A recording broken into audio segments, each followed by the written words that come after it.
tren nila dito sa Italy, nasa kalye din. Parang mga nakasasakyan.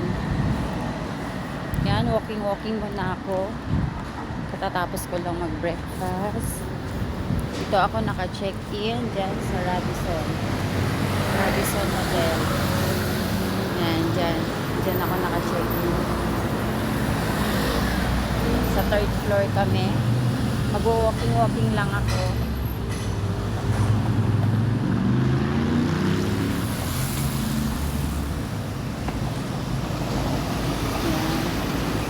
Kasi mamayang gabi pa yung gala night.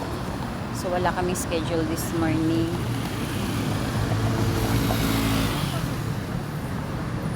Magari manca tanto perché visto che San Babila è tutto via adesso, è tutto bello.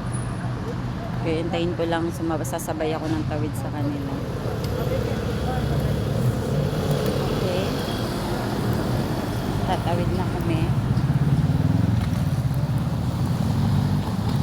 Medyo umaambon dito.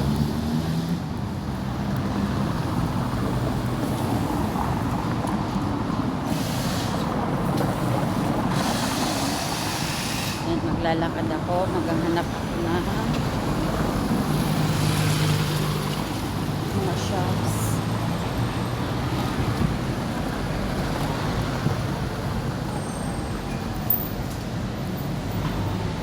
Yan, may another trend na naman. Oh, ang galing ng kalsada nila dito, oh. May mga trend kasama.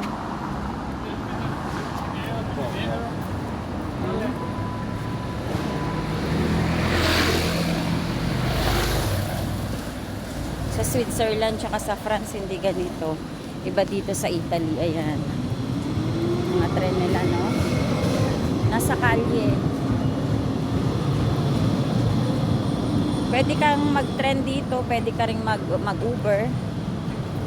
Pero ako gusto ko maglakad kasi gusto ko ma-explore. Oh, yung kalye nila dito, pwedeng daanan ng tren, pwedeng daanan ng kotse, diba? Bye, ciao, Milano.